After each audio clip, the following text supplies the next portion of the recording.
Campo Vicente Lim, Calamba City, Laguna. Pinangunahan ni Police Brigadier General Hansel Marantan, Regional Director ng Police Regional Office Calabarzon, ang pagkilala sa mga nagwagi sa kauna-unahang PRO4A Proactive Visible Policing Comics Making Contest na ginanap sa Multipurpose Center Hall sa kampong ito noong Hunyo 8 ng taong kasalukuyan.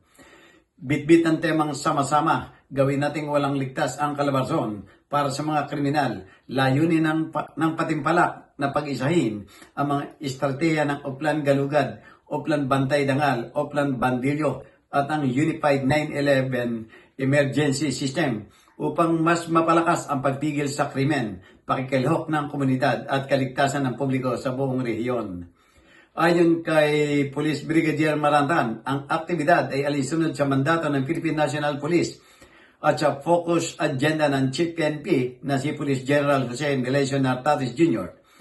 Binigyan din niya na bukod sa pagpapakita ng pagkamalikain at talento ng mga tao ng pulisya, isa rin itong mabisang paraan upang makalika ng mga makabagong information, education, and communication materials para sa mga advokasya ng pamunuan. Ang mga nagwaging disenyo ay gagamitin bilang opisyal na IEC materials ng PRO Calabarzon na ipamamahagi sa mga isinasagawang community outreach, crime prevention seminars at mga kampanya para sa kamalaya ng publiko sa buong rehiyon.